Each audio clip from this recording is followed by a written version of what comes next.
अर्चना के दिमाग में कुछ ना कुछ खिचड़ी हमेशा पकती ही रहती है। फिर चाहे वो उनकी खास दोस्त सौंदर्या के बारे में हो या उनकी खास दुश्मन प्रियंका के बारे में हो, वो किसी ना किसी के झमेले में पड़ ही जाती हैं। कुछ ना कुछ स्टेटमेंट ऐसा बोल ही देती हैं जो कि गलत साबित हो जाता है।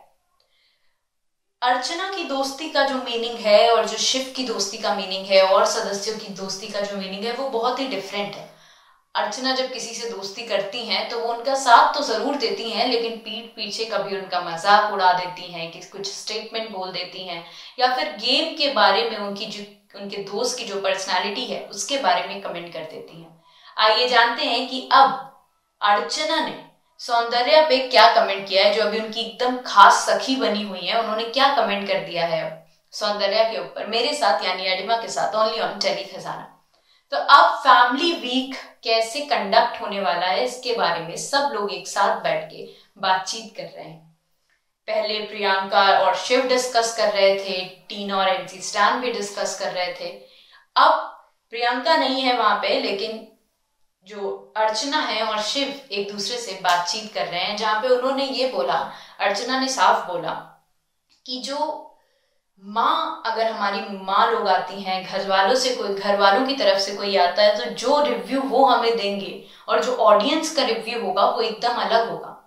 उन्होंने ये बात इसलिए कही और इसको जस्टिफाई किया इस बात से, ये बात कह के कि जो माँ होती है हमारी, वो कभी भी अपने बच्चे की गलती नहीं मानती है ना, और उन्हें अपने बच्चे की गलती 100 लोगों के सामने तो कतई नहीं दिखती है। इसलिए जो रिव्यू तुम्हें अपनी माँ से मिलेगा, मुझे अपने घर वालों से मिलेगा, वो सच नहीं होगा।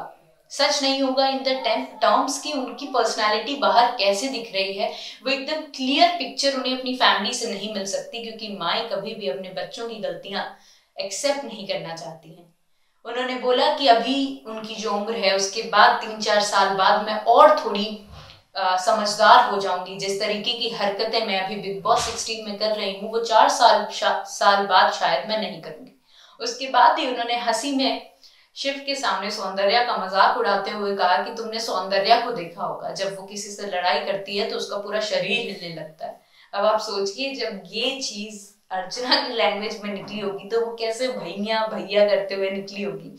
और इसी बात को सुन के शिव हंस देते हैं। तो इस तरीके की जो मजाक है वो अर्चना पूरे टाइम करती रहती है, फिर चाहे वो उनके दोस्त हो, उनके दुश्मन हो, शालीन हो, टीना हो, कोई भी हो।